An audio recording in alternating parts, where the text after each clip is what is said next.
angikhulumi mina ukuthi sowubonile kodwa Lazaro nimbekephi baya bamkhombisa bathi Lazaro lapha wafika Jesu wambiza Lazaro lebe kuphakathi kwaLazaro kwameza yabona bazalwane kwameza Lazaro wezwa wavuka wabuye waphila yini na walondoloza kahle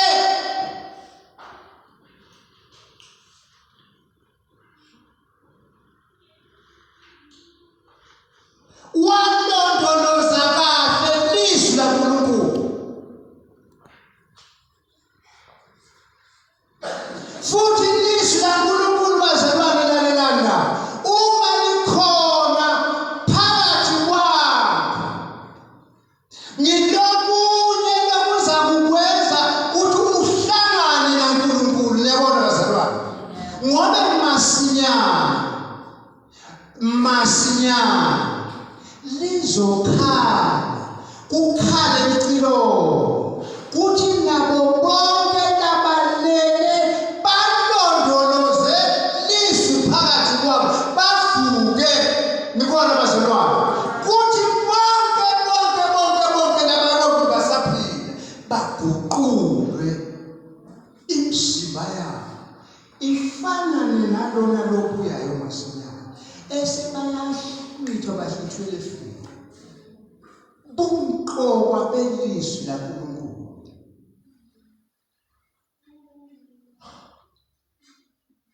amen kunjani Themsini awusishayele kancane encwadini yaJohane 14 usishayele verse 23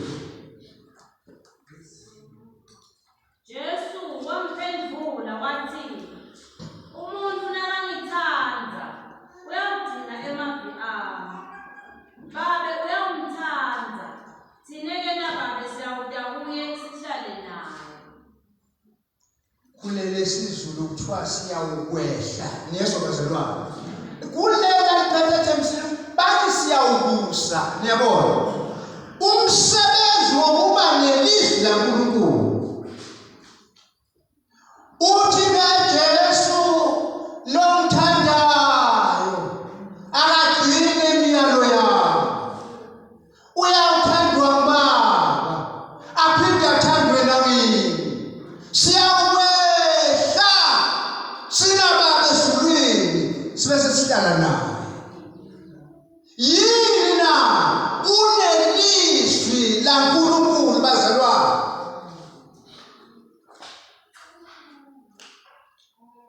ngiyesaba manje ke mina kwehle uNkulunkulu kwehle Jesu kwehle uMoya oNgcwele bahlale nalomuntu yini na konke lokhu kwenziwe lizwi laNkulunkulu lolithathe walilondoloza phakathi kwabo so yena uNkulunkulu uyeka Jesu uyeka uMoya oNgcwele bahlala kulomsini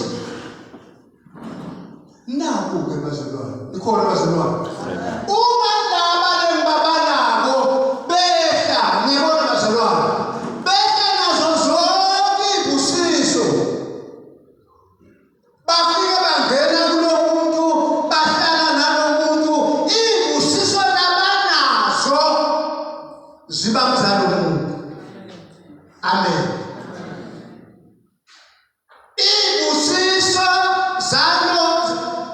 iy'busiso lezinkulunkulu lezikuJesu leziMoya oNgcwele lezezwi laNkulunkulu zonke ziba mzalo muntu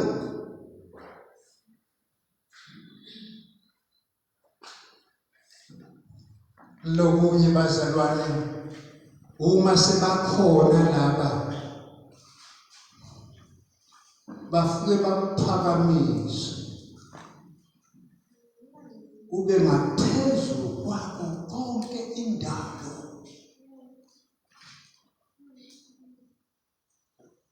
bazalwane uma sebakhona laba lengabala uNkulunkulu uJesu uMoya ilizwi laNkulunkulu bafike bakuphakamise kube ngaphezu kwayo yonke indalo.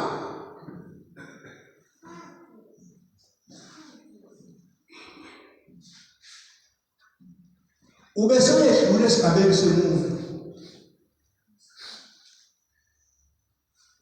Uba muntu kodwa wedlula esigabeni semuntu. Wedlula esigabeni semuntu. Nikhona imbazalwane na. Umuntu lona uNkulunkulu abesabi. Ngoba songaphezu kwendalo, ulawula indalo. Konke ngaphansi kwey'nyawo zakhe.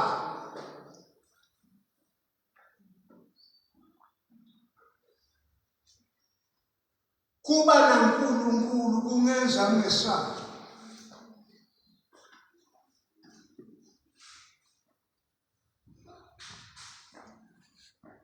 Labanye labake bahamba emayini bathi ngiyambonga uNkulunkulu ngizwe usho umyoti. Yabona usho umyoti wamnawo wokulimala. Bazalwane, uNkulunkulu umangalisi wethu. Niyezwa bazalwane, uma ngithi lo Nkulunkulu ukwenza ube ngaphezu kwayo yonke into,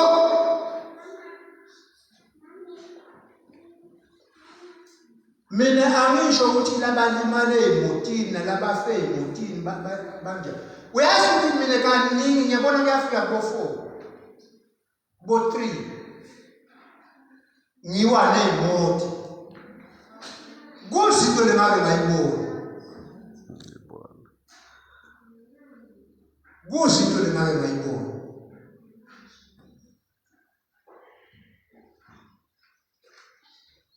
Lo Nkulunkulu bazalwane, lona lomlondoloze phakathi kwabo.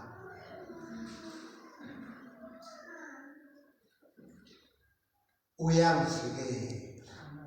Amen. Uyangisibelela.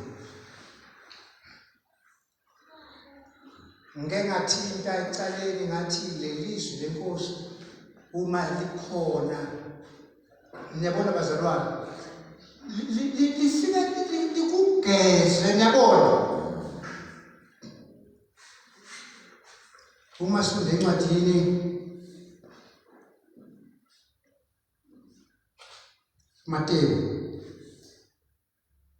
Mateyu kunalamagama lathi babusisiwe labanenhliziyo lehlanzekile,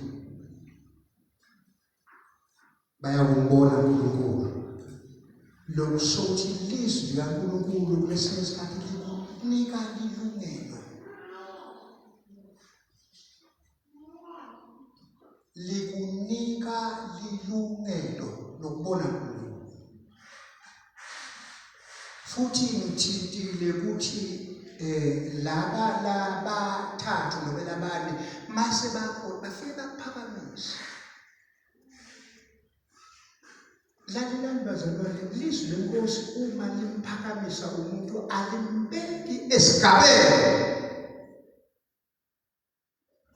semuntu, kodwa limbeka esigabeni semakhosi. Imfundo kamnayo nasemndenini la ngivela khona, ngivele emndenini odelekile. Kodwa ngokuba nelizwi leNkosi kungenza ngibe sesigabeni semakhosi, ngidle nemakhosi.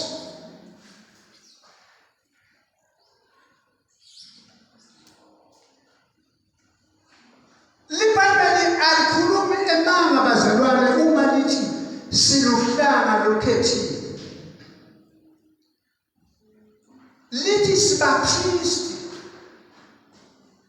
Umpristi uma sifunda iBhayibheli kuke kwaba umuntu wahola umhlaba ahamba abe umprofeti eceleni kwakhe.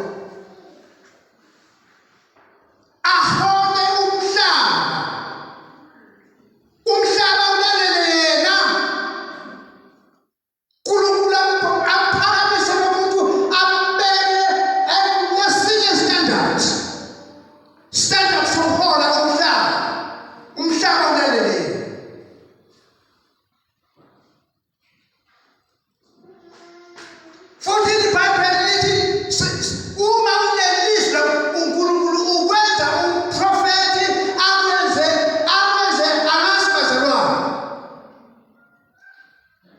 Umprofethi ngumuntu lothatha umbiko kuNkulunkulu yabona. Awulethe abantu emhlabeni. Kuthi uNkulunkulu manje uthi umprofethi lisla uNkulunkulu liyakwazi ukuthatha umuntu limbeke kuleso sigaba leso abe ngumprofethi, abe ngumpristi, abe ngumpostoli bazalwane. Hayi abapostoli abakhona namuhla. Uthi umuntu uzobe bathi banise umpostoli. Ngoba leli gama lethi umpostoli lisho umuntu lobona nebuso naNkulunkulu. Futhi leli gama lethi umpostoli lisho umuntu lephelezwe zonke izipho nakuye.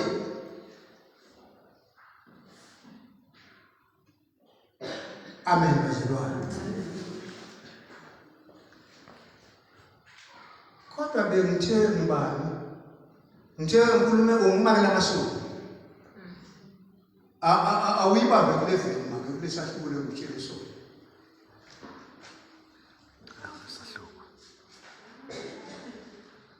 Livi lakho ngililondoloze enhlitweni yami ukuze ngingoni kuwe. Kuleli umsho lesizulu kuthiwa enhlizweni yami. Enhlizweni yami ngizawulonda lizwi lakho ukuze ngingoni kuwe. Kanti lizwi kuba yini umqoka belizwi laNkulunkulu malikhona kumuntu liyavimbela ukuthi angayi ebubini, angayi ekoneni. Enhlizweni yami ngizawulonda lizwi lakho. Libhale likhona lapho kungalondolozwa khona, kodwa ikhona into lemqoka abazalwane. Inhliziyo yomuntu imqoka kakhulu. Kulapho kufanele kuthathwe ilizwi lifihlwe khona. Uma sekhona umsebenzi wakhe bazalwane sekuvimbela. Niyabona bazalwane, sekuvimbela. Kona sekuvamile, kona sekuxhaphakile, kodwa ilizwi laNkulunkulu umsebenzi walo uvimbela. Niyabona bazalwane. Kwake kwangena Loti, wangena eGomora naseSodoma. Weza ale kuNkulunkulu bazalwane. Lapha zonke izinto zazixhaphakile. Bantu bakhona babenza noma yini ngemsipha yabo. Kodwa Loti le ndoda ngoba kwakuyindoda isuka ku-Abraham. Abraham akumuntu waNkulunkulu. Wathi nami ngizawukwenza njengomuntu waNkulunkulu. Ngisuka kumalume, ngisuka ku-Abraham. Emanyala angeke ngiwenze. Wabuka uNkulunkulu wathi ngiyalichitha iGomora neSodoma. Kodwa Loti akusiyo ukufa kanye nalabonye kuNkulunkulu. Wathi phuma Loti. Bazalwane kumqoka belizwi laNkulunkulu liyasikhipha emanyaleni, liyasikhipha ekoneni, liyasivimbela ey'ntweni lapho abantu bafike bafe khona. Kodwa ilizwi laNkulunkulu liyasivimbela singayi la.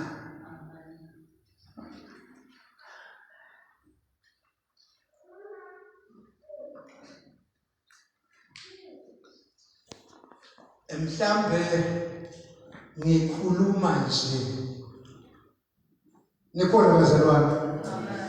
Kuba lelizwi abasikubuke. Sibuke kabili. Angizokhotsha verse kodwa lisencwadini yeBahluko. Sibuke Samson. Wayenelizwi laNkulunkulu phakathi kwakhe. Lithi iBhayibheli bazalwane usukela ephumeni esiswini samake wakhe. Wayengazange ahule noma aphucule ikhanda lakhe. Kuthiwa Samsoni wayemnaziri. Leli gama lelithi umnaziri lisho umuntu lo ehlukaniselwe uNkulunkulu. Kuthiwa lesizwa lena kwatshelwa unina iseswini kwathiwa anganathi luphuzo lomnemanje, angangcolisi ngobe lo mntwana lola umnaziri waphuma bekumnaziri. Yaphuma lesizwa yakhula yaba yihle kuNkulunkulu. Bhayibheli lithi yayinemagoda lasikhombisa enhloko yakhe, 7 magoda enhloko yakhe. Wakhula waze waba yindoda, wakhula waba mdala.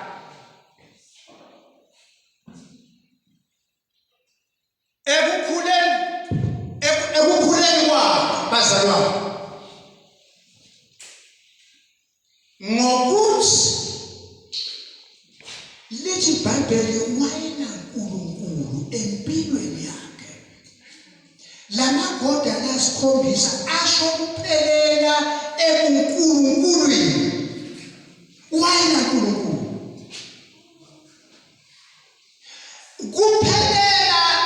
kuphelela bazalwane ebuNkulunkulwini. Akusho ukuthi sithi asisekho.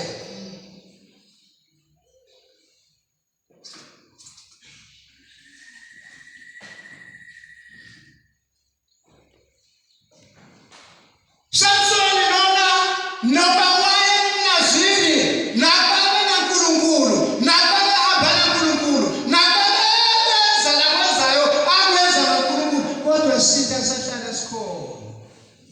Nikhona bazalwane? Sahlala sithi asinjani bazalwane na? Sikhona. Ephambili kwakho qaphela sithi asikhona. Uyazi ukuthi ngaleli langa kuthiwa lesizwa lena yayisitha semaFilisti. Kuthiwa ngaleli langa wake walwa nemaFilisti. Kuthiwa wathatha umhlathi wembomo, wabulala iy'nkulungwane ngey'nkulungwane ngemhlathi wembomo. Sitha samlandela sithi. Kuthiwa amaFilisti akhalikhambi. Kodwa lo muntu lona singamnqoba kanjani na? Kwasekuthengwa intombi lehle iFilisti. Le ntombi lena bakhulumisana noSamsoni bavumelana. Wamncenga amanje wesifazane wambeka la emathangeni yemfana awula nje. Walala la emathangeni. Wathi kodwa wena unganqotshwa ngani? Uyazi ukuthi amtshele manje athi hayi mina nginganqotshwa ngekuthi. Uyazi ukuthi lo wesifazane akwenze. Wathi nje uma ungangibopha ungibophe nayintambo zenu hleli. Zenibopha ngazo la emotini lezi. Lezi plastic lezi. Aboshwe ngazo. Hayi bese athi Samson umuntu amaFilisti. Kuthiwa le ntambo zayizincibilika. Neso bazalwane. Umuntu lona zayizincibilika le ntambo. Zivele ibile incibilika. Kodwa egcineni sitha ngoba sithi asikhona. Qaphela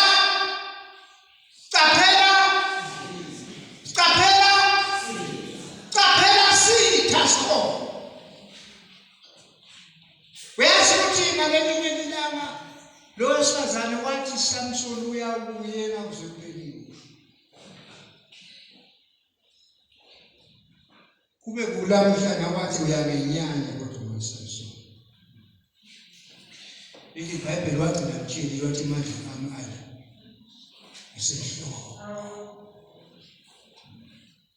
senhloko imandla uma ungajubala amagoda onke lawa nyabakuthakathaka njengemuntu na uyazi ukuthi lesizwa sengiphethe bazalwane kuthiwa lesizwa yake ehlele eGaza yathi mayehlela la eGaza lapha kwabakhulu olukhulu ubugale khona kunemagede kuthiwa yayibamba legede ilibambe ilifuku lihambe nalo nemoto nenkulunkulu bazalwane kodwa sitha sizake sisabe samlandela kuthiwa lo wesifazane wamtshelile wathi Samson mawungasusa le ndebe yabakuthakathaka njengemuntu na kuthiwa lo wesifazane wezwa nebona bazalwane wezwa umtshele iqiniso nyana wasusa emagoda enhloko yakhe athi uma afike amaFilisti ambamba Samson ngobe wayesabuthakathaka njengomuntu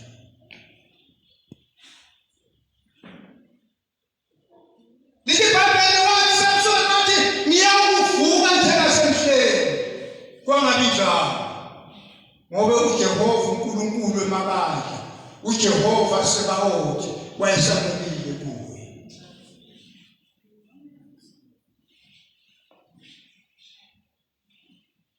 kalula kanjalo nje Samson akhombise sitha asikhombise lapha ababuthatha kakho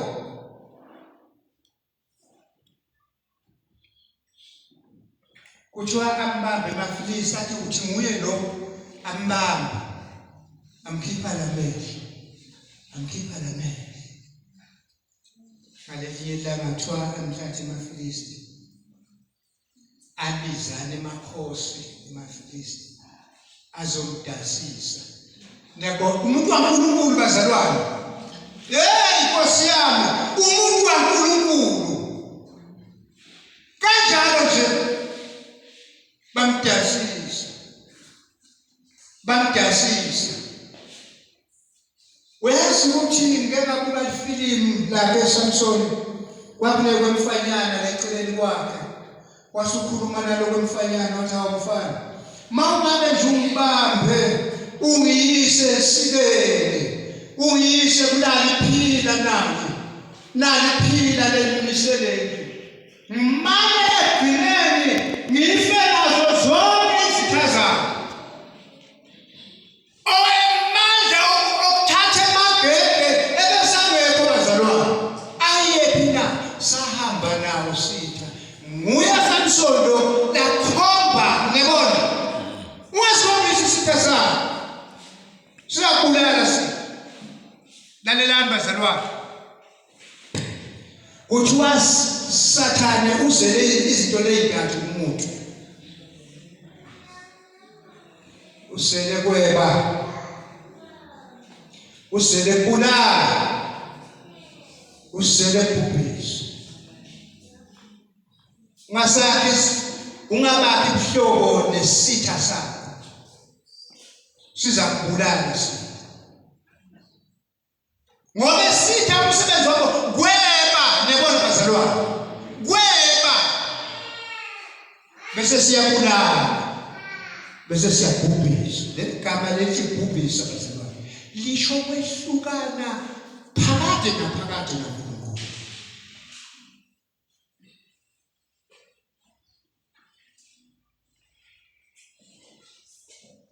Timotheo londoloza kahle lokubekwa kuba umquba ngakho uNkulunkulu ngikho lokuhlanganisa noNkulunkulu ulondoloze enhlizweni yami ngizakulonda isu lakho ukuze ngibone kuwe uNkulunkulu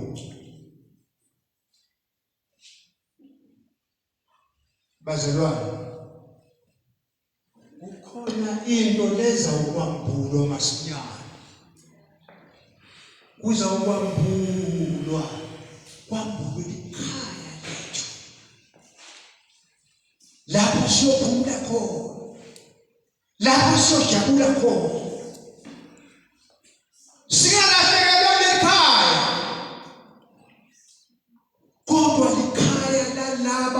bazalwane, lokuthi ekuphileni kwabo balondoloza izwi lenkosi ngoba bafuna ekhaya. Ekuphileni kwabo nakuba izinto zingabahambeli kahle, kodwa mangithole ekhaya kuyabe kwanele. Mangiye ekhaya kuyabe kwanele.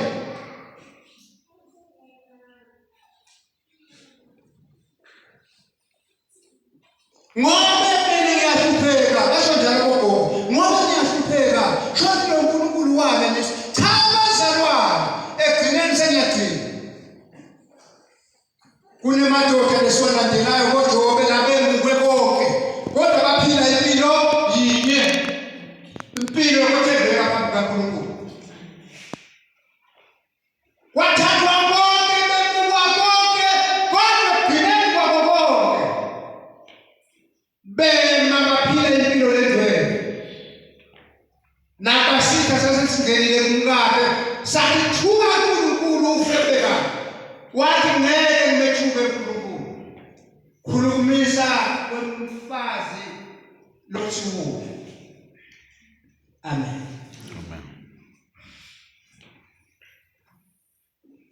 Khaba nelizwi likaNkulunkulu.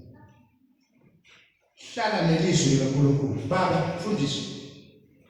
Ngiyabonga kakhulu.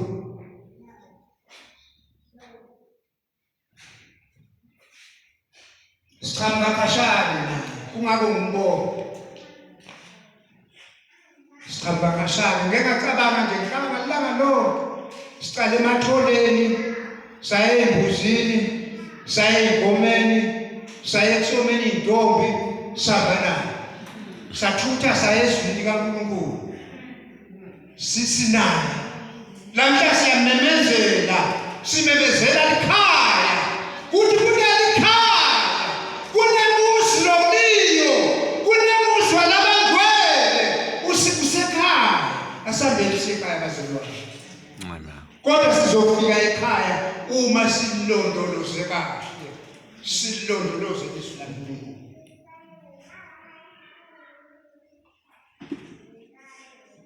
Zafanele. Kunjani? Ngicela ake sihlabelele bazalwane bese kufika sibethweni. Hlabelele kunamba 66 kwezokudumisa. Kunemhlabelelo lothi kumnandi ukumethemba uJesu umsindisi nokufunda izwi encwadini yenkosi uJesu ngiyamethemba ngiyamaziheka kukhulu Jesu umsindisi inhliziyo iyabona. Ngiyapela funa kunamba 66 kwezokudumisa. Ngithanda lala ukuthi khona bazalwane kumnandi ukumethemba nokuye